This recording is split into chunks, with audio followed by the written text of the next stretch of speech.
بسم اللہ الرحمن الرحیم۔ السلام علیکم ڈیئر اسٹوڈنٹس، آج ہم پڑھیں گے سبق نمبر 10 اب کیا کروں۔ ڈیئر اسٹوڈنٹس، کبھی کبھار ایسا ہوتا ہے کہ گھر میں ہم سے کوئی نقصان ہو جاتا ہے جس کی وجہ سے ہمیں ڈر ہوتا ہے کہ مما سے یا بابا سے ہمیں ڈانٹ پڑے گی۔ اگر نقصان کچھ زیادہ ہو تو مار کا بھی خدشہ ہوتا ہے۔ تو اس صورت میں کیا کرنا چاہیے؟ جھوٹ بول کے ڈانٹ سے اور مار سے بچ جانا چاہیے یا سچ کا سہارا لیتے ہوئے سزا کو قبول کرنا چاہیے؟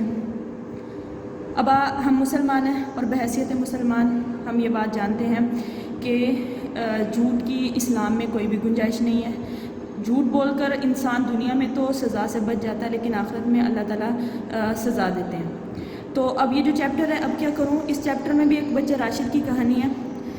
ہوتا کچھ یوں ہے کہ راشد اپنے گھر والوں سے چھپ کر شربت پی رہا ہوتا ہے، تو گھر میں مما نہیں ہوتی۔ اچانک سے باہر کا دروازہ نوک ہوتا ہے تو راشد چونک جاتا ہے، گھبرا جاتا ہے۔ گھبراہٹ میں اس کے ہاتھ سے جگ چھوٹ جاتا ہے جس کی وجہ سے وہ شیشے کا جگ گر کر ٹوٹ جاتا ہے۔ اب ایک دو اس نے غلطیاں کی، ایک تو چھپ کر شربت پی رہا، دوسرا اس نے شیشے کا جگ بھی توڑ دیا۔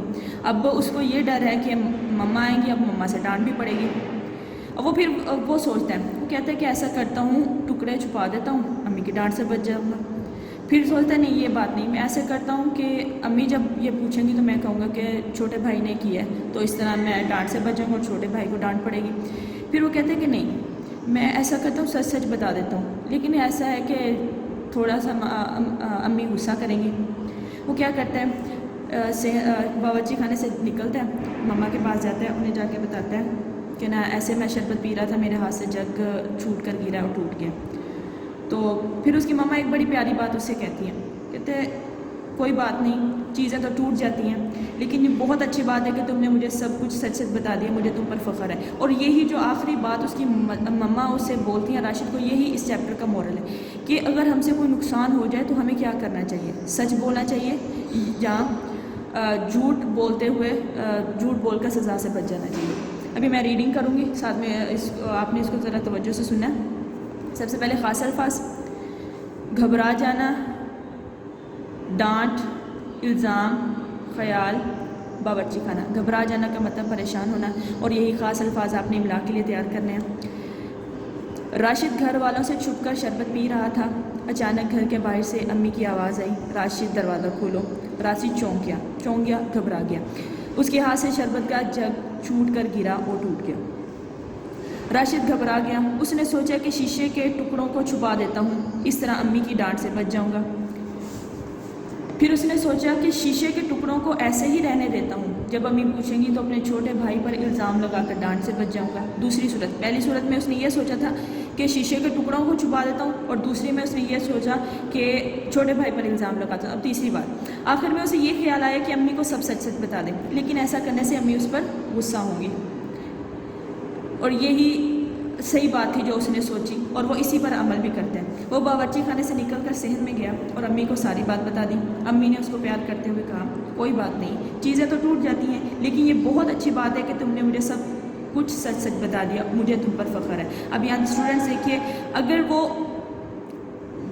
پہلی دو باتوں پر عمل کرتا تو اس کو سکون نہیں ملتا، ایک جھوٹ بولنے کا اس کے دل پر بوجھ رہتا، ٹھیک ہے، اور دوسری صورت میں جب اس کے بھائی کو ڈانٹ پڑتی تو ایک ناحق کسی انسان کے ساتھ زیادتی کی صورت میں وہ تب بھی دلی سکون سے محروم رہ جاتا ہے۔ لیکن جو تیسری بات پر اس نے عمل کیا، سچ بولنے پر، تو اس کی دیکھیں اس کی مدر نے اسے ڈانٹا، نہ غصہ ہوئی، بلکہ اس کو پیار بھی کیا اور اسے بتایا کہ مجھے تم پر فخر ہے کہ تم ایک سچے انسان ہو۔ پیج نمبر 69 کھولیں گے۔ یہ جو گرین باکس ہے، یہ والے الفاظ بھی ہم نے املا کے لیے تیار کرنے ہیں۔ گھبرا جانا، ڈانٹ، الزام، خیال، باورچی خانہ، شربت، چھپ، شیشے، غصہ، صحن، فخر، ٹکڑوں۔ راشد گھر والوں سے چھپ کر شربت پی رہا تھا۔ اس کے بعد ارکان میں لائیے، اور شروع میں ہم پیج 137 میں ہم نے اسی طرح کے توڑ سے جوڑ بنائے تھے۔ سب سے پہلے ہے شیشے، شے، ہمیں پتہ ہے ای اور اے جب لفظوں کے درمیان میں آتے تو ان کی آدھی شکل ہو جاتی ہے۔ پھر اس کے بعد ہے الزام، ٹکڑے، اور وہی جن الفاظ کی ہم نے آدھی اشکال کیا، جب ان کو جوڑ کے لکھتے ہیں تو ان کی آدھی شکلیں استعمال کی جائیں گی ان الفاظ میں۔ آگے چیزیں، سوال نمبر 2، درست جواب پر دائرہ بنائیں۔ راشد نے کیا توڑا؟ اس کے آپ کو 3 آپشن ہوں گے، اس میں جو کریکٹ آپشن ہوگا اس کے گرد آپ نے سرکل بنانا ہے۔ پیالی، گلاس، جگ۔ راشد نے کیا توڑا تھا؟ جگ۔ وہ چھپ کر کیا پی رہا تھا؟ شربت، چائے، دوا۔ شربت۔ راشد نے کیا فیصلہ کیا؟ سچ بولنے کا، چھپ جانے کا، بھائی پر الزام لگانے کا۔ سچ بولنے کا۔ راشد نے کس سے ساری بات بتائی؟ بہن کو، امی کو، ابو کو۔ جو صحیح آنسر ہے وہ ہے امی۔ اگر آپ سے کوئی چیز ٹوٹ جائے تو آپ کیا کریں گے؟ اس کا آپ نے خود آنسر لکھنا ہے اور مجھے آپ نے چیک کروانا ہے۔ ڈیئر اسٹوڈنٹس، آپ کو ایک جملہ لکھا ہوا نظر آ رہا ہے، وہ روز اسکول جاتی ہے، ایک عام بات ہے، لیکن اگر اس کے ساتھ میں اگر کوئی ایک اور لفظ لگا دوں، فار ایگزامپل میں یوز کر رہی ہوں کیا، اور آخر میں فل اسٹاپ کی بجائے میں ایک اس طرح کا یہ سائن لگا دیتی ہوں، کیا وہ روز اسکول جاتی ہے؟ چینج ہو گیا، وہ روز اسکول جاتی ہے، ایسے چینج ہو گیا، کیا وہ روز اسکول جاتی ہے؟ یہ بن گیا سوال۔ تو ایسے جملے جس کے ذریعے سے سوال پوچھا جائے سوالیہ جملے کہلاتے ہیں۔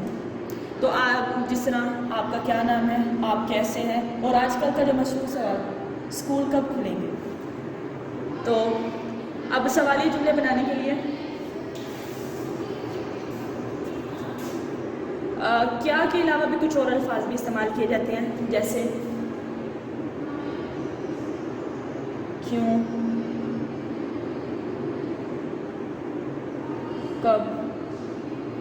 کیوں کی مثال، آپ یہ کام کیوں کر رہے ہو، کب، وہی جیسے ابھی میں نے بتایا اسکول کب کھلیں گے۔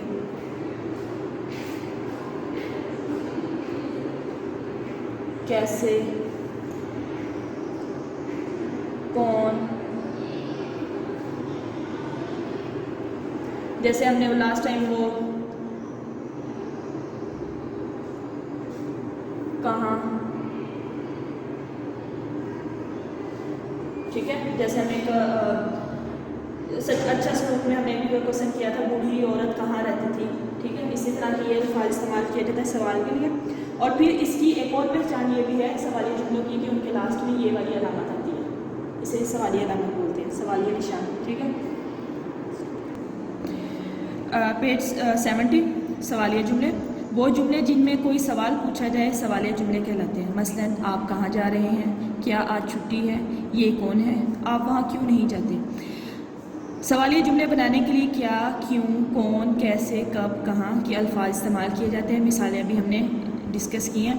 ہر سوالیہ جملے کے آخر میں سوالیہ نشان لگانا ضروری ہے، اس سے پتہ لگ جاتا ہے کہ یہ جملہ سوالیہ ہے یا نہیں۔ اس کے بعد پیج نمبر 71 کھولیں گے، دیے گئے جملوں سے سوالیہ جملے بنائیں۔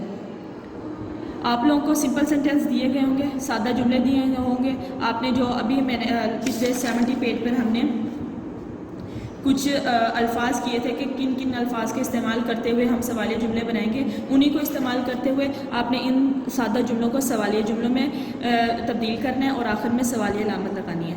اب میں نے ان کو سوالیہ جملے بنانے کے لیے کیا کو استعمال کیا ہے، وہ روز اسکول جاتی ہے، کیا وہ روز اسکول جاتی ہے، اور آخر میں ختمہ کو ہٹا کے میں نے سوالیہ علامت لگائی ہے۔ آج دکان بند ہے، کیا آج دکان بند ہے۔ گائے دودھ دیتی ہے، کیا گائے دودھ دیتی ہے۔